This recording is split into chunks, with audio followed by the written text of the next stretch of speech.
This is Goodnight Punpun, a manga about a boy portrayed as a bird. The themes of this manga are dark and realistic.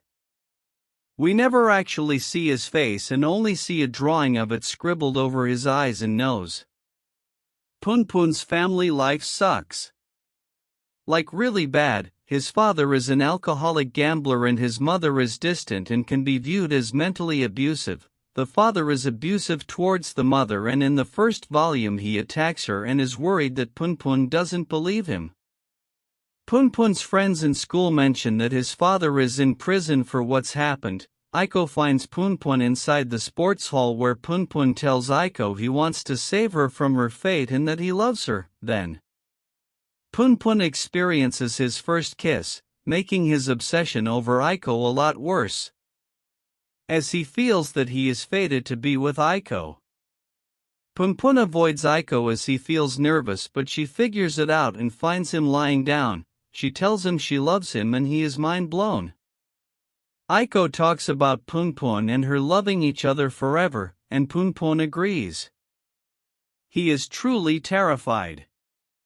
Aiko's mother arrives at Punpun's house, talking about gods and such. Aiko feels embarrassed and ashamed of her mother and sprints away.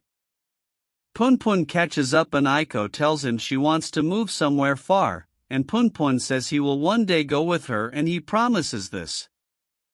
On the final day of the semester, the day Punpun and Aiko were supposed to run away together, they explore an abandoned building with friends. One of them lights a picture on fire and it gets left on the floor. They adventure to the roof to find a figure of a man stood there and they all get scared and run off, except Punpun and Aiko get stuck and Aiko is knocked out by a metal pipe. The figure gets closer to Punpun and Aiko, and his friend is inside the building shouting out the window to Seiki that there's a fire. Right after that is said, the building goes up in flames with an explosion. The man gets too close to Punpun on the rooftop and Punpun passes out.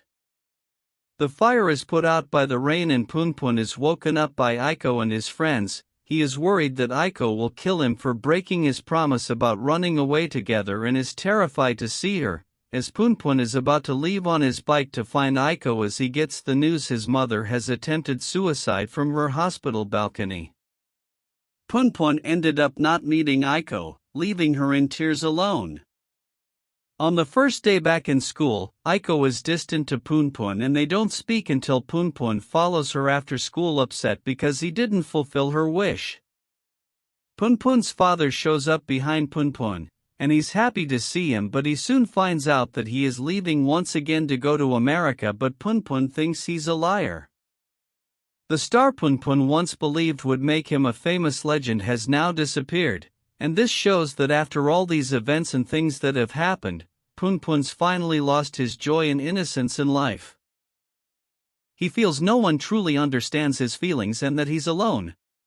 He sings about wanting wings to be free from everything. It can show his childish mind becoming dark and realistic. He has no hope for the future, and this is how his mind has been for 2 years, as the next chapter is a time skip. That was just Punpun's childhood. If you like that, then give the rest of the story a read. Spoiler warning.